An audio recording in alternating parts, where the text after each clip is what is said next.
Welcome to the LGBTQ Virtual College Fair, sponsored by the New Jersey Association for College Admission Counseling and powered by StriveScan. Each school in attendance today has taken an active step in building their LGBTQ plus communities. By participating in this fair, they have acknowledged wanting LGBT plus students in their greater communities. Additionally, we have utilized the Campus Pride Index to showcase an objective rating as to where the policies of each institution fall in terms of LGBTQ plus friendliness. If a school participating today has a Campus Pride Index score, you can find the score listed next to their name at strivescan.com/LGBTQ. The Pride Index is always a good place to start with your search, but it should not be the only place you look. A few housekeeping announcements before we get started. You can use the Q&A button on your screen to type your questions to our presenters at any time. Your camera and microphone are off, so the panelists cannot see or hear you. And this is just one of many different sessions happening, so please be sure to sign up for additional sessions. The presentation is being recorded and will be available within about a week at strivescan.com/LGBTQ. And now I'd like to turn it over to our presenters. And first up is Ohio Wesleyan University.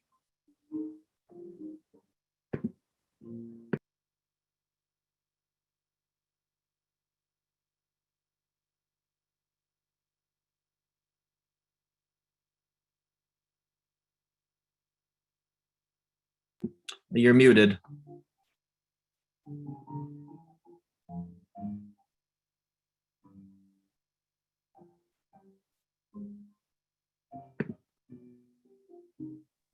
There you go. You got me? Yes, we do.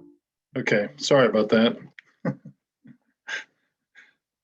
Dave Froman, Associate Director of Admission at Ohio Wesleyan University. We're located in Delaware, Ohio, just north of Columbus, about 25-30 minutes north of Columbus, Ohio, the state capital. And I am co-presenting today with our university chaplain, Chad Johns, and I'm just doing a little bit of an intro and then going to turn it over to my co-presenter. We're a smaller school, about 1,400 students, a little over 1,400 students, which means you have small classes, average class size of 15, student faculty ratio of 10-1.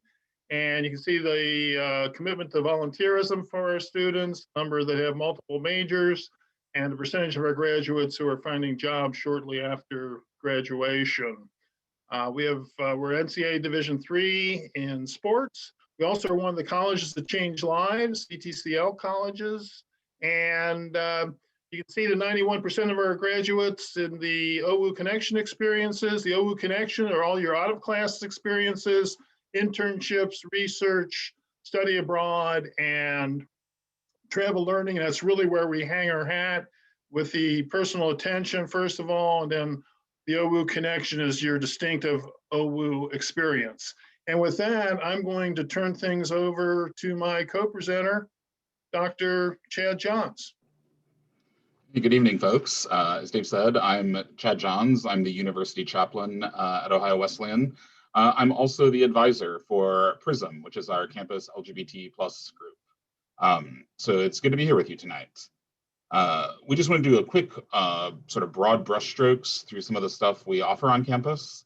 So when you think specific LGBTQ plus campus resources, we have our Office of Multicultural Student Affairs, which we call UMSA, which also houses the Women's Resource Center and the Spectrum Resource Center, our LGBTQ plus group. Student programming, advocacy, support, and resources. The Spectrum Resource Center was founded in 1999, so this has been a long-term commitment on our part, and I think worth noting.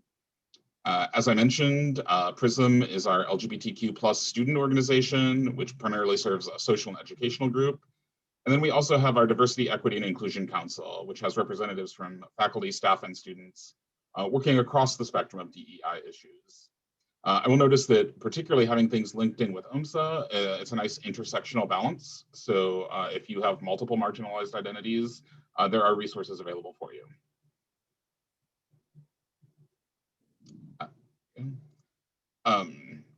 As far as some accessibility issues on campus, we do offer gender inclusive housing, which is available in almost all of our residential spaces and is available to first-year students. You have the option to request roommates as you desire. All gender restrooms are something we just started a couple of years ago and are still a little bit in process on. All new buildings and renovations are done with gender inclusive restrooms in mind.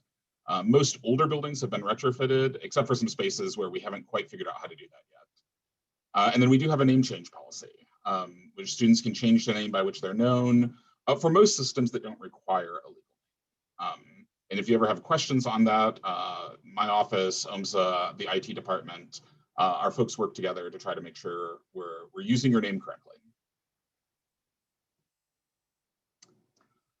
In terms of health and wellness, both counseling services and the university chaplaincy are trained and affirming in LGBTQ care. And if you're looking for broader medical or even counseling or church or synagogue or mosque access, we're driving distance to Columbus, Ohio, as Dave already kind of pointed out, which is rated one of the most queer-friendly cities in the US.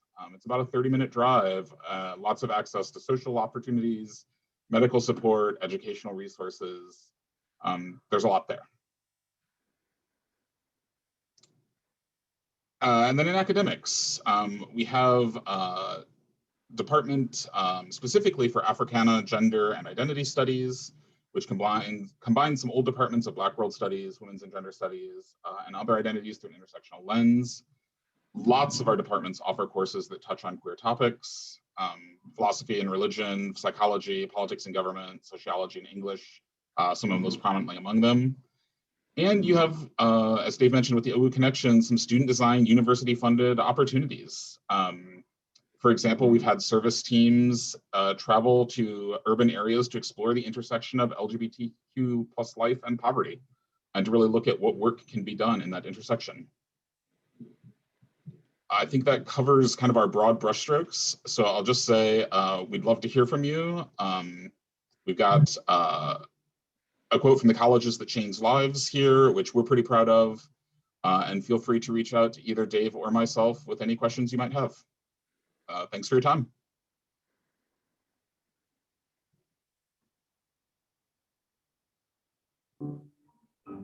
Excellent. Thank you both so much for that presentation.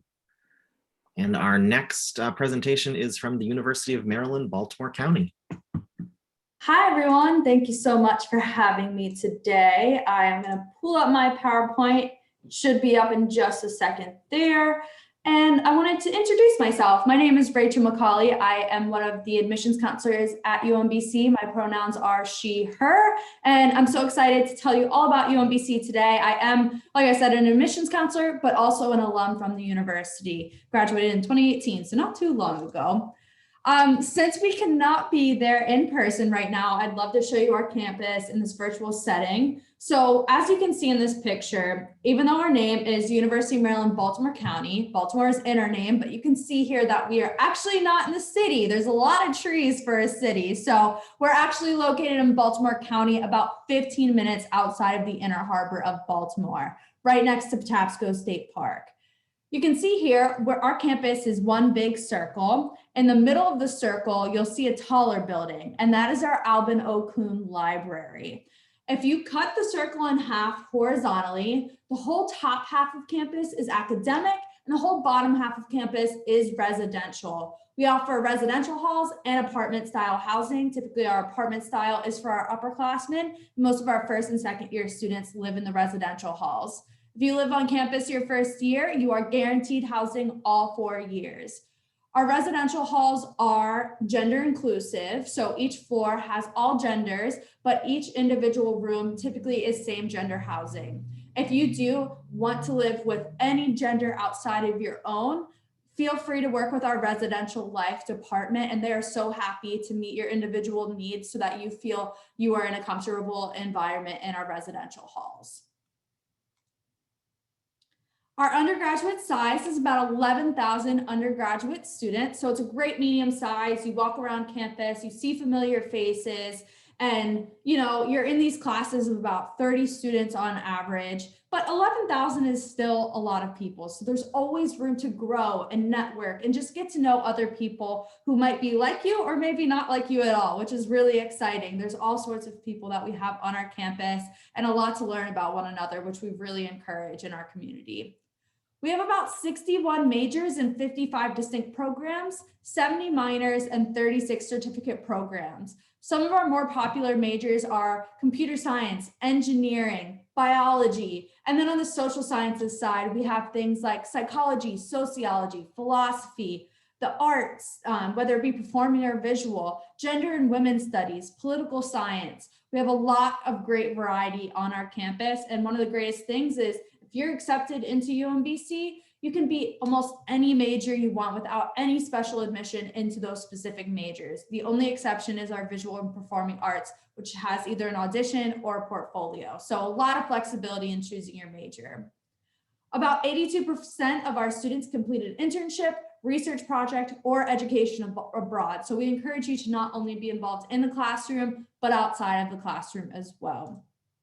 Now, speaking of getting involved outside of the classroom, we like to work hard at UMBC and play hard. So we have academically rigorous students, but it's so important to get involved in your community on and off campus as well. So some of the ways you can get involved are through our 270 plus clubs and organizations on our campus, including two that I wanted to point out to you all, which is our LGBT plus student union on campus and our queer and trans people of color organization as well. We also have an organization for the Women's Center, and that is for students who support women, their stories, and their potential in the world. So any gender can be a part of this organization as long as you support our women on our campus as well. We also have a new office. It used to be called the Mosaic Center, but it was just changed. That we call it I3B, which stands for the Initiatives for Identity, Inclusion, and Belonging. And within this organization, they have the Pride Center, which is a sacred space for our LGBTQ plus community. It's a lounge, there's counseling, all sorts of things to just get to know each other in the community at UMBC. All right, so now let's talk about that application. Our application is on the Common App. So you can go on the Common App, add UMBC, or we're listed as University of Maryland, Baltimore County. We'll need your official high school transcript. And I do want to let you know for fall 2022, we are test optional. So if you click yes on the application for the test optional question, you will not need to submit any test scores. We'll also need, actually this is optional. It's optional to submit up to 2 letters of recommendation. They can be from anyone except your family. So if it is a teacher, a guidance counselor, or a coach, or a mentor that you have, an employer, you can decide who those letters are coming from, but we'll accept up to 2. We also have a $75 non-refundable application fee. Our early action deadline is November 1st. Regular decision is February 1st. Those applications will open on August 1st, 2021. So keep an eye out for that.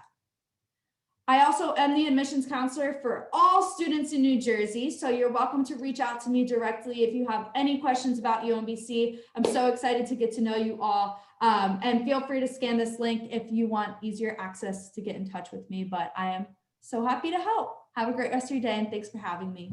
Bye. Great, thank you, Rachel. Next up is the University of Pittsburgh.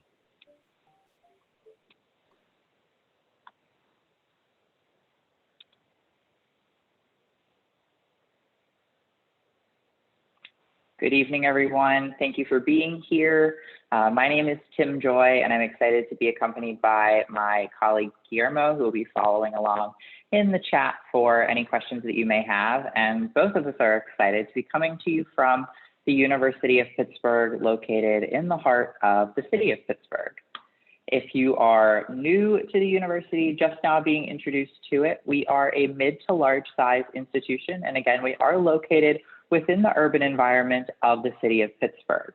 One of my favorite things about the University of Pittsburgh is actually its physical location. So while we are located in the heart of the city of Pittsburgh, we aren't directly downtown. We're actually located about 3 miles outside of what is considered downtown Pittsburgh, which allows us to offer an incredible urban campus while still offering a traditional camaraderie-based feel to the space that we occupy within the city. Because we are located in an urban environment, there are going to be several opportunities for our students to take advantage of during their time at Pitt when thinking about opportunities outside of the classroom. And a great way to do that is going to be immersing yourself into the city of Pittsburgh. I think one of the coolest benefits that all Pitt students receive is going to be their student ID card, and loaded onto that student ID card is fare-free access to all of Pittsburgh's public transit. With that fare-free access, it allows you unlimited trips on our bus system, our subway system, and the incline. The incline is somewhat of a novelty of the city of Pittsburgh, and you can actually see it right behind me. It's that little red car making its way up the hill by the bridge. That is the incredible Pittsburgh incline. With your fare-free access to all of Pittsburgh's public transit, though, it makes it incredibly easy for you to get in and out of downtown or to any of the different neighborhoods that make up the city of Pittsburgh. Being involved with the city, though, that's just one way for our students to be involved outside of the classroom. Other great ways to do so are going to occur right on campus, and they will be opportunities from research to study abroad, to work with our Career Development Center, to opportunities within Greek life, student organization, Pitt honors. Really, whatever it is that you are currently passionate about outside of the classroom, it is our hope that you bring that passion with you to the University of Pittsburgh and can find it on campus. Thinking about some of the opportunities for students to be involved in inside the classroom, at Pitt, we have 10 schools for our students to study within at the undergraduate level. And when all 10 of those schools come together, it is hundreds of different options for majors, minors, certificates, programs, tracks, for our students to choose from. Now, with such a large quantity of academics, they are all still coming at high quality. Now, as I noted, we have 10 schools at the undergrad level for our students to study within. However, only 5 of those are going to be direct freshman entry. What that means is, as you are applying to the university and enrolling as an incoming freshman student, you will do so through one of these 5 schools. So instead of applying to the university at large, instead you'll want to consider one of the 5 schools that you see noted on the screen right now. So our Dietrich School of Arts and Sciences, College of Business Administration, Swanson School of Engineering, School of Computing and Information, and our School of Nursing. The last 4 of those are a little bit self-explanatory in regards to what they will be offering. The first one, though, the Dietrich School of Arts and Sciences, that's really our liberal arts focus of the university, housing all of our health sciences, social sciences, humanities, foreign languages, mathematics, and that will also be where any student entering into the university with an undecided major will at least start out. Something that I like to note about students that are entering in with an undecided major is that that is completely okay. Not knowing what you want to pursue at age 16, 17, 18 is completely all right. And during the time that you spend at Pitt, we will do everything in our power to help you to figure out what it is that you're passionate about pursuing. Otherwise, if you don't see your major recognized within business, engineering, computer science, or nursing, definitely check out the Dietrich School of Arts and Sciences. Thinking about the application process, I believe the most important piece to keep in mind whenever it comes to applying to Pitt is that we operate on rolling admission. What that means is that we don't have any hard deadlines for things like early action, early decision, or even a hard deadline on when the application will close. Instead, our application becomes available each August for any rising seniors. And at that time, we begin to accept applications, review them, send out decisions, and enroll students for our next freshman class. Now, because we start to do all of those steps so early within the academic year, we strongly advise applicants to apply as early as possible. Applying as early as possible is not only going to give you the greatest chances of being admitted, but also to have access to things like merit scholarships, our Pitt Honors Program, and our different graduate school guarantees, some of which have deadlines, which you'll see noted on the screen right now. Whenever it comes to general admission, though, the further you wait to apply within the academic year, the more students we've already admitted. And once we've admitted more students, the fewer seats we have to admit to, and the tighter the criteria becomes in order to be admitted. So again, if you remember anything about our application process today, it's that we operate on rolling admission and that we advise you to apply as early as possible. When submitting an application, there's 4 pieces that you'll want to keep in mind. The first piece is just your general application. This is where you'll share all of the great contact and background info and note which academic school you're applying to.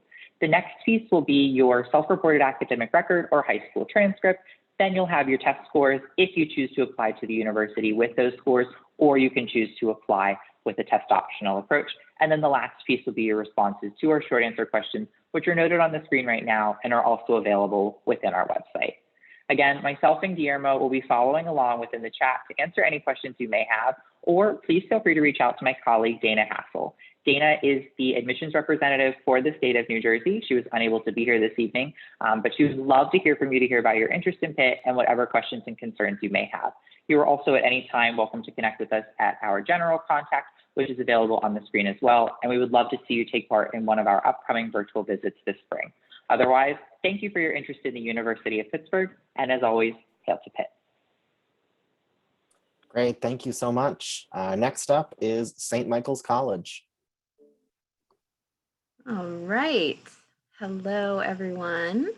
Get Sharon here. Whoops. One moment. There we go. All right. Wonderful. Well, hello. Good afternoon. My name is Kelly. I use she, her pronouns. I am an admission counselor at St. Michael's College, and I'm also an alum of the college. So very excited to be here with you, and thank you for hearing me. And let's get started. So who we are, we were founded in 1904 by the Society of St. Edmund. Because of our Edmundite foundation, we are deeply rooted in values of hospitality, education, and social justice. Though we are a Catholic college, we're about a 50-50 split between students who identify within the faith and students who do not. We are open and inclusive of all faiths and walks of life. We are a primarily residential college, which means that all students are guaranteed housing for all 4 years. We have accessible housing, including LGBTQ housing, and gender inclusive restrooms are all about campus. Living on campus all 4 years is a very unique and really fun experience because it means you live directly amongst your friends for all 4 years. And it's a very tight-knit community as we're a smaller school at roughly 1,700 undergrad students. Our student life team is also simply amazing, and they always make sure to have fun events happening on the weekends and throughout the year as well. We're located just outside of Burlington, Vermont, which is a large college town and has been rated one of the top college towns in the nation. This gives our students access to great shops, restaurants, art galleries, and the Lake Champlain waterfront and bike path. We're also surrounded by the Green Mountains of Vermont, and if you enjoy outdoor opportunities, there are plenty of those for you to get involved with here. Oh, and right. I missed my video turn on, but I can't find it, so I'll just keep going. St. Michael's College is a liberal arts college. So essentially this means that students who attend St. Mike's are expected to take classes that range in a variety of different topics so that they're receiving a well-rounded education in which they can speak across disciplines. Because of course, the world is multidisciplinary and intersectional, so having an education that establishes that foundation of learning will only benefit you in your postgrad life. Every single student at St. Mike's from your first day as a first year is assigned an academic advisor. This is in reference to our 13-to-1 student to faculty ratio. Your advisor is a faculty member within your program of study who works with you through all 4 years on course selection, internship opportunities, any challenging times or experiences in the classroom, and also post-grad planning and networking. They're really there for you in any way and whenever you need.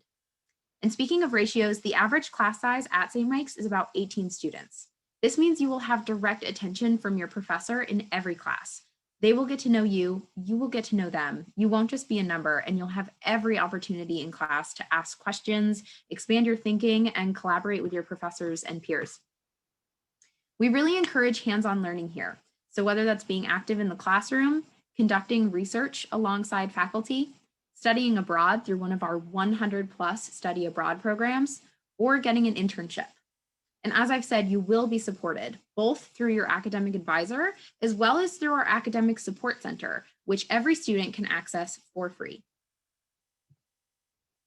We offer over 40 different majors and minors at St. Mike's. Because of our liberal arts model, it is very accessible for students to dive into their passions as hard as they want and are able to. For example, roughly 30% of students graduate with 2 majors, 66% of students have at least 1 minor, and I actually know a senior this year who has 2 majors and 3 minors, and I know he's not the only one on that track. There's a lot of room within our liberal studies curriculum to take what motivates you and make it your study. And if you don't know, no problem. If you come in as exploratory, you don't have to declare a major until the end of your sophomore year. Your academic advisor will also be there to support you through that as well. At St. Mike's, we want to see our students get involved both in and out of the classroom, and that's why we really encourage them to get involved in clubs and organizations. We have over 50 different formal clubs that you can get involved with, ranging from a cappella groups, creative writing clubs, to Ultimate Frisbee Club, but it doesn't stop there. If you're passionate about something and you know a few friends who are too, I guarantee you can get something started and you will find your community. A number of our students find themselves getting involved at the St. Michael's Farm or with the Center for the Environment, where we grow and harvest veggies and fruits and flowers, which all wind up in our dining hall. And we also are working to make campus a more sustainable place and doing a lot of great work in that department. You might have a taste for service and you'll get involved in fire and rescue, where you'll be nationally EMT or fire rescue certified. Or perhaps your taste is for outdoor adventure and you get involved in our Adventure Sports Center, where you'll find yourself kayaking, rock climbing, through hiking, ice pick climbing, and so much more. We're also NCAA Division II, and we do recruit and have some scholarships available for recruited athletes. Personally, when I was a student at St. Mike's, I found my community through Common Ground, our GSA club, which supports and amplifies our queer identifying students on campus. The opportunities are really endless, and we do hope you get involved with them if you choose to join us. Should you be interested in applying, there's a few quick things to know. We are Common App exclusive. We do not require test scores, though we will accept them. Every student who applies is considered for merit scholarship, and 95% of students who are admitted receive merit and need-based financial aid. We have 3 deadlines and none are binding. If you're interested in getting to know us more, please visit us online. We have a lot of virtual opportunities to connect right now, including one-on-one appointments with me, your admission counselor for all of New Jersey. Now is a really great time to get connected online. We're all operating in this virtual sphere, so we would love to chat with you. It's my favorite part of the job, is to connect with you and hear from you. So please don't be a stranger, reach out and say hi. Thank you. Great, thank you so much, Kelly. And next up is Westchester University. Hello, everyone. My name is Summer Davey from Westchester University. I use she, her pronouns. I also have a colleague with me today from our Center for Trans and Queer Advocacy, Susie Davidson. So I'm going to kind of run through a lot of the admissions and university stuff, and then I will hand it over to Susie, and she will tell you a little bit more about CTQA and student involvement and all of those fun pieces. So I'm going to share my screen. Let's see here.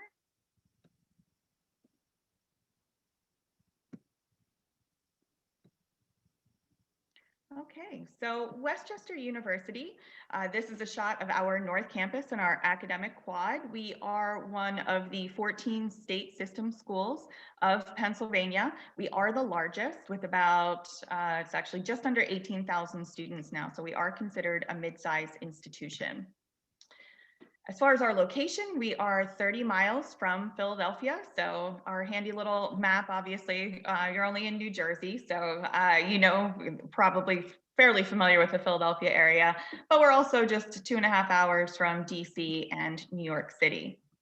So the town of Westchester is a great college town, and much like St. Michael's being located in one of the top best college towns in America, Westchester has been nominated and one that has been in the top 10 a few times. It's just a really great place to be as a student, lots of independent shops and restaurants, and it's fully walkable. You can see about 10-minute walk from campus. The shot here is just kind of from the downtown area, which looks a little different now. There's a lot of outdoor dining because of COVID. We also are, in addition, kind of ranked as one of the best towns to live in after graduation. So a lot of our alum do choose to stay in the local area. So I mentioned before that our student population is just under 18,000. The bulk of that is undergraduate students with a fair number of graduate students as well. So despite that mid-size university feel, we do have, I think, a very reasonable student to faculty ratio of about 19:1. Average class size is about 25 to 35. I think fewer than 1% of our classes are 100 students plus. We do not have kind of 500 student classes, that 100 plus that you might get in the first semester. In a general education class would probably be slightly over 100. All of our classes are taught by faculty members. We do not have any teaching assistants or grad students teaching our classes. So a lot of academic opportunities, over 180 as far as different concentrations are concerned. We have a lot of minors that we offer as well. They're split across 6 colleges: arts and humanities, business and public management, education and social work, health sciences, sciences and mathematics. We have our Wells School of Music and University College. So arts and humanities, that again is quite broad, but lots of different focuses in there, whether it is English or the different languages and cultures that are offered. Business and public management, we have, let's see, management, marketing, international business, accounting and finance. Education and social work, we actually started off as an education college in 1871. So that's kind of our longest standing program. Lots of great relationships with local school district. Health sciences, we have an excellent nursing program, sports medicine, nutrition and dietetics. Sciences and mathematics, that's computer science. We have about 5 or 6 different mathematics concentrations, a number of biology concentrations, chemistry, pre-med, and a really great innovative program called pharmaceutical product development. Wells School of Music, so that's music performance, theory and composition, music education. And University College houses our liberal studies programs, interdisciplinary, and exploratory studies, which is our undecided program. We have about 30% of our incoming students come in via the exploratory studies program. Different resources, I won't go through them for interest of time, but you can see them here: career development, advising and counseling. We also have, I mentioned our Center for Trans and Queer Advocacy, which Susie will talk about momentarily. Our on-campus life, we've got 2 different types of accommodation. We have traditional style and affiliated, and our housing offices are very much dedicated to finding the most comfortable fit for our students and accommodating whatever needs they may have. Lots of dining options on campus. We have a massive food truck culture on campus outside COVID times. And as far as student engagement, we have over 300 clubs and organizations to include 24 Division II athletic teams. First year admissions, ignore the 2018-19, I don't know why we have that, it's a year off, but we get about 16 to 17,000 applications per year, incoming class of just under 3,000. Average GPA about 3.45. We are test optional this year, discussing it for 22, but it hasn't been determined yet, but you can see our average SAT and ACT scores for those students who do choose to submit. Applying, we are Common App exclusive.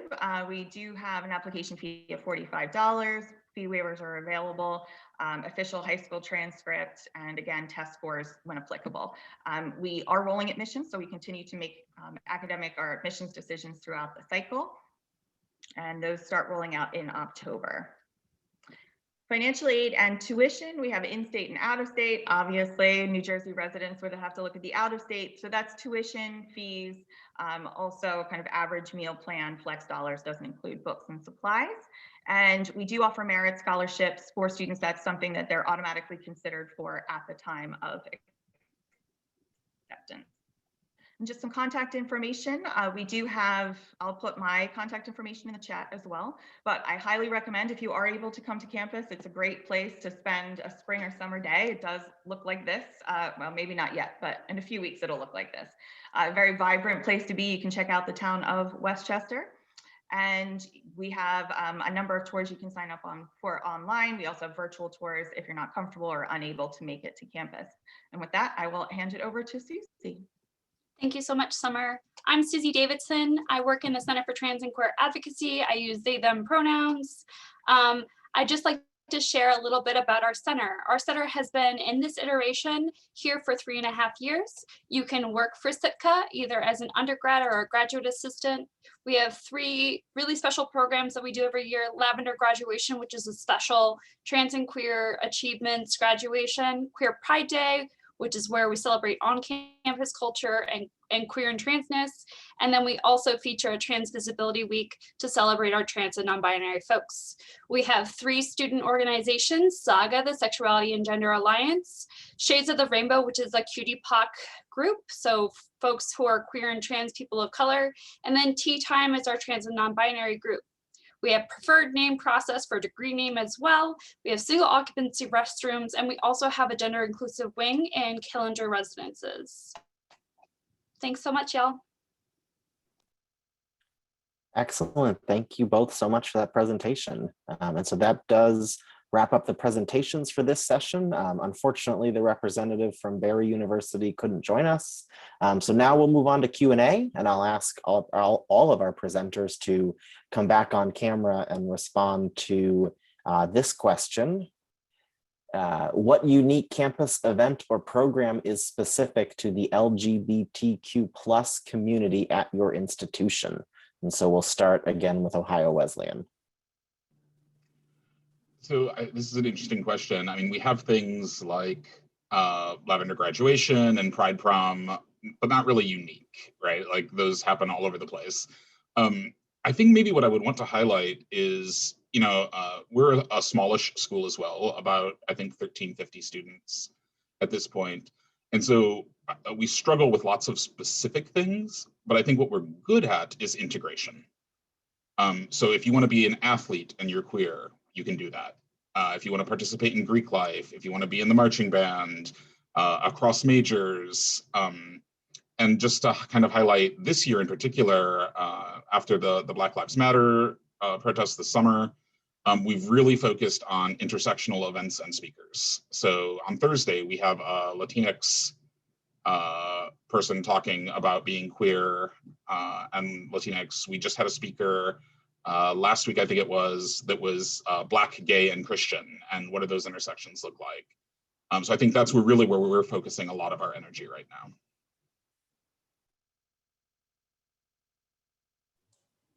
I guess that's on to me next.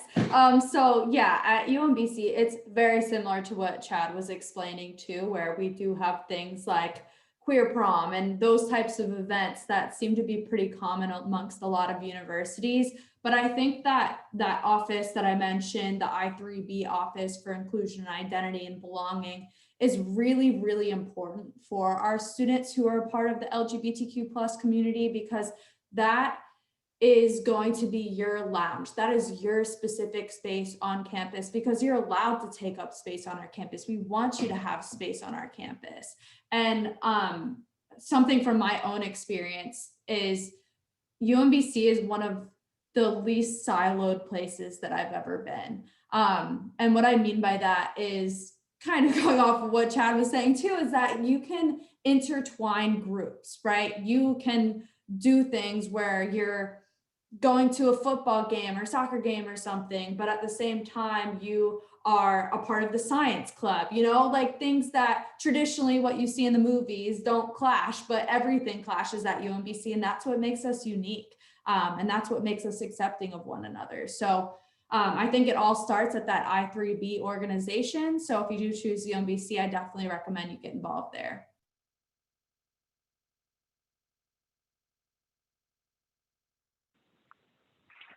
Hi again, everyone. So whenever it comes to the University of Pittsburgh and opportunities that we have to offer, different events that are occurring on campus, many of those are going to be sponsored by the university's Rainbow Alliance, which is for anybody who identifies within the LGBTQ+ community. And those events are going to range from small things like a speaker to an event that impacts the whole campus. And a lot of those opportunities are going to look similar to what other institutions are offering, similar to the other opportunities that you're hearing about this evening.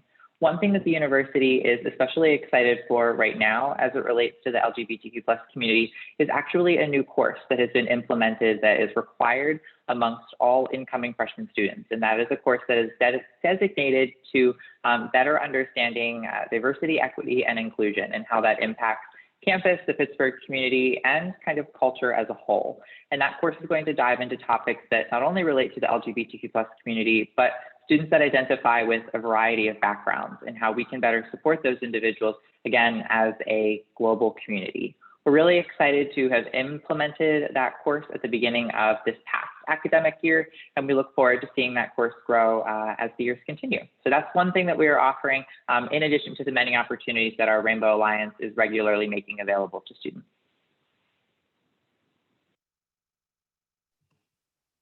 I'll hop in now.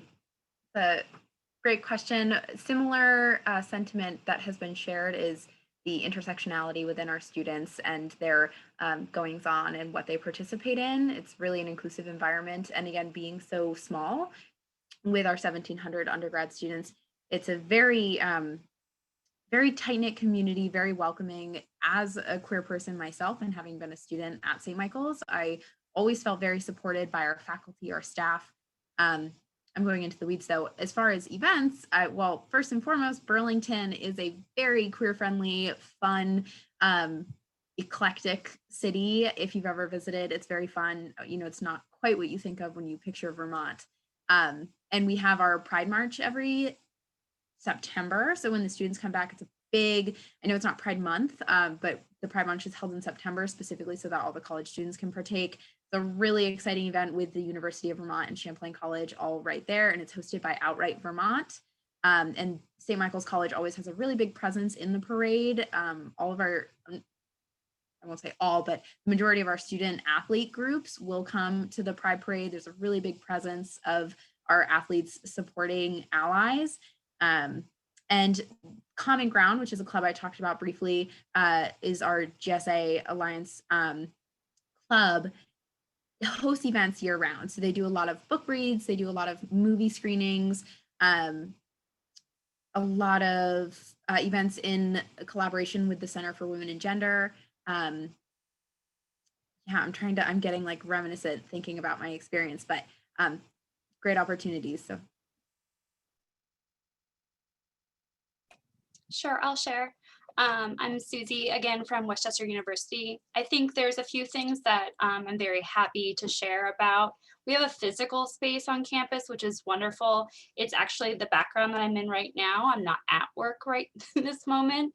Beyond the great things that we have going on about sharing research, student-driven discussion groups, and other ways that we do weekly celebrations that have passive opportunities, group opportunities, and then speaker opportunities. We're also very close to Philadelphia, and Philadelphia has a very long-running trans and queer community. We have a gayborhood, we have Pride, and it's like a citywide thing, which is really wonderful. I haven't lived in a place where the whole city gets shut down for Pride, but it's incredible and it's really exciting. And a lot of our students make a big deal about going out there. So it's a great opportunity.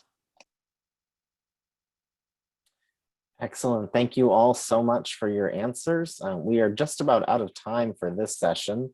So I want to say thank you to our presenters and thank you to our audience for joining us. After you close this window, a very quick 4-question survey will pop up and we do appreciate your feedback. Please do sign up for additional sessions as part of this college fair. And again, in about a week, a recording of this session and other sessions will be available at strivescan.com/LGBTQ. So thank you so much and enjoy the rest of your days.